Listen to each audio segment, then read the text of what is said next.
ماہ رمضان المبارک کی ایک پربرکت ساعت تھی جب بہرائچ کے محلہ بڑی ہاٹ میں سید حامد شرف حسینی کے گھر ایک نومولود نے آنکھیں کھولی۔ یہ بچہ پیدا ہی ایسے ہوا جیسے کوئی نورانی پہ کر اس دنیا میں اتر آیا ہو۔ مولانا شاہ اسلم سجادہ نشین خانقاہ نعیمیہ کے مطابق اس وقت دو عجیب باتوں نے اس بچے کی ولادت کو خاص بنا دیا تھا۔ پہلی بات یہ کہ دن کے وقت یہ بچہ کبھی دودھ نہیں پیتا تھا، جیسے رمضان کے روزے کی پابندی پیدائش سے ہی اس کی فطرت میں شامل تھی۔ دوسری سب سے حیرت انگیز بات یہ تھی کہ پیدائش کے وقت ہی اس کے سر کے تمام بال بالکل سفید تھے، جیسے بڑھاپے کی چاندی بچپن ہی سے اس کے مقدر میں لکھی ہو۔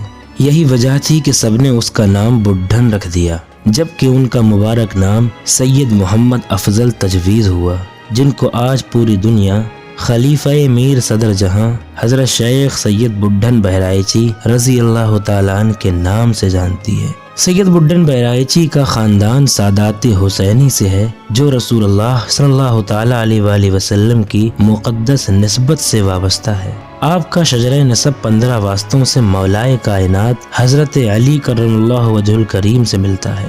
7ویں صدی ہجری میں جب ہلاکو خان کے فتنے نے بغداد کو تباہی کے دہانے پر پہنچایا تو یہ خاندان حفاظت کی تلاش میں ہندوستان آیا اور بہرائچ میں سکونت اختیار کی۔ قاضی جمال الدین قاضی چندن کے بھائی قاضی دانیال کے ساتھ رشتہ داری کی وجہ سے انہوں نے یہیں مستقل طور پر قیام کیا اور مخدوم پورا نامی محلہ آباد کیا۔ نوجوانی میں ہی سید بڈھن نے روحانی تلاش کا سفر شروع کیا۔ پہلے انہوں نے مخدوم شیخ حسام الدین فتح پوری سے سلسلہ چشتیہ کی تعلیم اور اجازت حاصل کی، جو خود قاضی عبد المقتدر تھانیسری اور خواجہ نصیر الدین محمود روشن چراغ دہلوی جیسے عظیم شیوخ سے فیض یافتہ تھے۔ لیکن حضرت بڈھن بہرائچی کے اس روحانی سفر کا یہ صرف آغاز تھا۔ مخدوم شیخ حسام الدین فتح پوری کی وفات کے بعد سید بڈھن نے سلطان العلماء خلیفہ قطب المدار حضرت سید شاہ اجمل بہرائچی کی خدمت میں حاضر ہو کر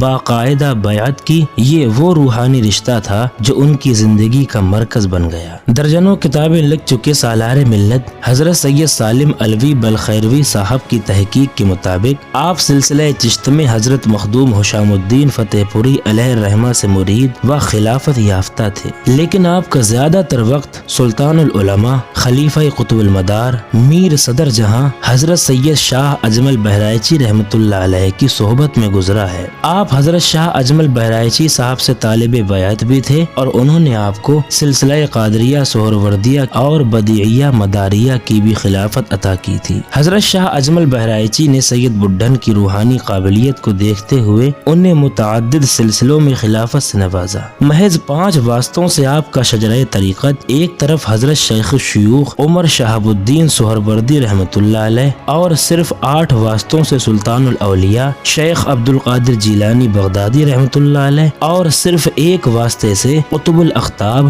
حضرت سید بدیع الدین قطب المدار رضی اللہ تعالی عنہ سے ملتا ہے۔ خلاصہ یہ کہ آپ مرید سلسلہ چشت میں تھے، لیکن خلافت و اجازت آپ کو سلسلہ قادریہ سہروردیہ اور بدیعیہ مداریہ کی بھی حاصل تھی، اور مدار پاک کے خلیفہ حضرت شاہ اجمل بہرائچی رحمۃ اللہ علیہ کی عقیدت کا بہت غلبہ تھا۔ یہی وجہ ہے کہ اب خواص و عام آپ کو انہی کی نسبت سے یاد کرتے ہیں۔ حضرت شیخ درویش محمد بن قاسم اودھی رحمۃ اللہ علیہ بھی آپ کے خلیفہ ہوئے۔ سامعین، بہرائچ اس زمانے میں پھوس کے چھپروں والے مکانات پر مشتمل تھا۔ اس زمانے میں بہرائچ میں 2 بار بھیانک آگ لگی، جس میں شہر کا بیشتر حصہ جل کر راکھ ہو گیا۔ انہی آتش زدگیوں میں سید بڈھن بہرائچی کے گھر کے قیمتی نوادرات، نسخاجات اور علمی خزانہ بھی ضائع ہو گیا، جو کہ ایک عظیم علمی و روحانی نقصان تھا۔ سید بڈھن شاہ بہرائچی کے خلفاء میں ان کے فرزند اکبر سید شاہ فتح چشتی اور شیخ درویش محمد اودھی بن شیخ قاسم خاصے مشہور ہوئے۔